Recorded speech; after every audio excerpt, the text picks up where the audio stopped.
All right, when you think of the word mortgage, it's no fun. I get it. So I'm going to tell you a few ways as to how to pay off your mortgage quicker and some things to look out for. Please be sure to like and subscribe as this helps me push the information further. I really appreciate your time in watching this video. Stay tuned.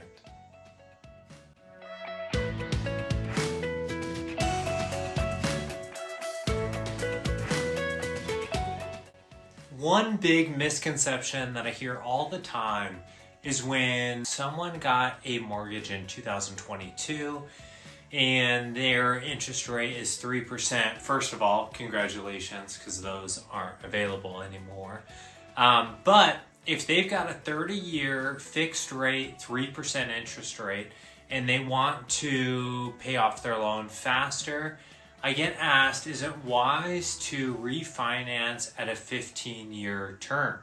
Meaning pay it off twice as fast. And the big answer to that is absolutely not. Never refinance when you have a great rate like that unless it makes sense. So if refinancing into a 15-year term reduces your interest rate, then there could be a conversation to be had about that. But even though you're in a 30-year, that doesn't mean that it's a wise move to move from a 30-year down to a 15-year unless your rate is reduced. Now, whether you have a 30-year mortgage, a 20-year mortgage, a 15-year mortgage, if it's conventional or FHA or VA, there is no early prepayment penalty. Now, as a caveat, I always suggest you talking with your lender because every loan is a little different, but 99.9% of the time, no one's going to give you a penalty for paying that off that earlier. Now, with that said, there are a lot of calculators out there. So if you have a 30-year term and you want to pay that off in 15 years, so be it. More power to you. In scenarios where you refinance into a 15-year term, say from a 30-year term, you're stuck with that payment. So I always advise people, if you want to pay it off twice as fast, that's totally fine. But you do have a safety net in that scenario. So let's just say you have a couple great years in your work life and you have the extra funds to pay off that mortgage rate and that mortgage balance, so be it. You're more than welcome to pay twice as much in order to pay that off twice as fast. However, if there is a scenario where you run into a hard couple years, you're not forced to make it like you would be if you were to refinance into a 15. So if you refinance into a 15, you have to make that payment in order to not go into foreclosure. But if you pay a 30-year term just twice as fast, in the event that something happens, you have the leniency to kind of scale back a little bit and pay the 30-year term rate, although it will take you a little longer, but that's okay. You're not going to go into foreclosure. So just for easy figures here, let's just say your loan is $400,000, your rate is 3%, your 30-year term payment is $1,500. Well, you can pay say $3,000, which would be double that $1,500 amount. But it's very, very, very important that you talk with your lender about this. Now, every lender is a little different. Most people do it online. If you do it with a check, make sure that you're writing principal only on your secondary payment. So for example, if your 30-year term mortgage is $1,500 and you want to double that amount, don't just send in a check for $3,000 because that initial, you're going to mess up the whole payment cycle. So that initial $1,500 is for the principal and interest, which is called an amortization schedule, meaning that your interest is a higher amount at the front end of your 30-year term. Your principal is a lower amount as opposed to the end of your term of the 30-year term. Then your principal amount is higher than your interest amount. But it's very important that you specify where those extra funds are going. If your mortgage is $1,500 and you just send in a $3,000 payment, the bank or the institution doesn't know how to appropriately allocate those funds, meaning that they could just put $3,000 into both the principal and interest, which is kind of defeats the whole purpose of paying the principal down. So instead of paying $1,500 extra towards principal only, you're paying $1,500 to principal and interest, which isn't going to give you the big chunk of principal that you want to knock down. Now again, the benefit with the 30-year term is that you do have that flexibility. So it doesn't necessarily have to be double the payment every month. So if you want to chip in $20 a month or $40 a month or $100 a month, every little bit of that principal buy down is going to help you long term. Now, one big red flag that I really want to caution you on is you need to talk with your lender regarding bi-weekly payments. A lot of the online bill pays won't even offer the bi-weekly payment. So if your mortgage is $1,500, let's just say you want to pay $750 a month. Well, the bank doesn't know what to do with that because it's not a full payment.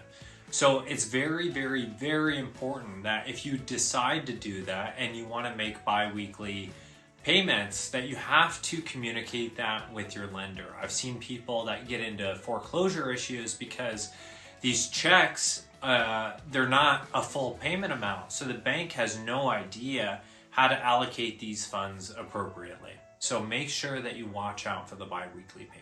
Now, one other way besides making the principal payments is to refinance. But again, this all has to make sense. So for example, if you're in, say, an 8% interest rate and the current rates are, say, 5.5%. Well, if that mortgage was $1,000 and you've had it for, say, 20 years, there is a chance where you can save money and reterm that. Now, here's the downside of that. When you refinance, you start over that entire amortization schedule. So again, the amortization schedule, let's just say on a 30-year term, you pay more interest on the forefront and less interest on the back end of that loan, meaning that you pay less principal on the front end and you pay more principal on the back end. So the further you get to the end of the amortization schedule, the more principal you're paying rather than interest. So if you're 20 years into a term and a lender says, hey, we can knock your $1,000 mortgage down to $200. Okay, that sounds great initially. However, they're extending the rest of your 10-year term all the way back to square one to where you're back into a 30-year mortgage. Now, most lenders aren't going to do this, but there are a lot that try to seize the opportunity.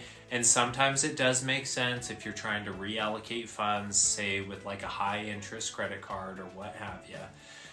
But just be cautious of that. Refinancing does make sense sometimes, but do know that a refinance isn't free. So if you've got an 8% interest rate just a few years ago and rates are, say, 4% right now and you want to refinance, run the numbers to make sure that makes sense, because it could cost upward of $4,000 to $5,000 just to do a refinance. So keep that in mind.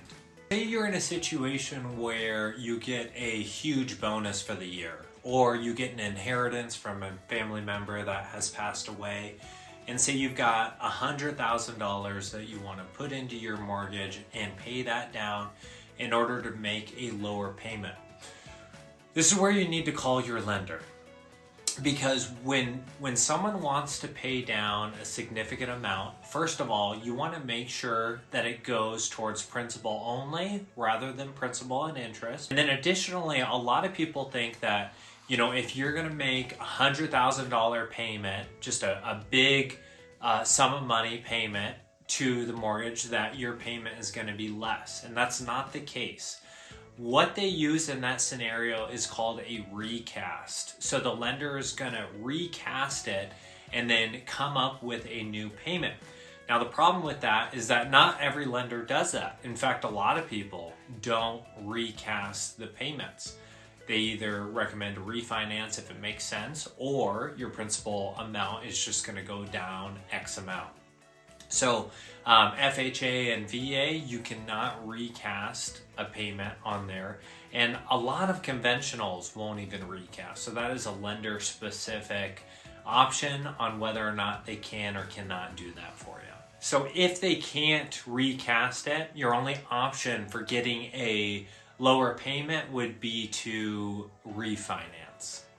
So just keep in mind that every little bit helps when you're paying down your principal. As a general rule of thumb, if you pay one extra payment, let's just say your mortgage is $1,500.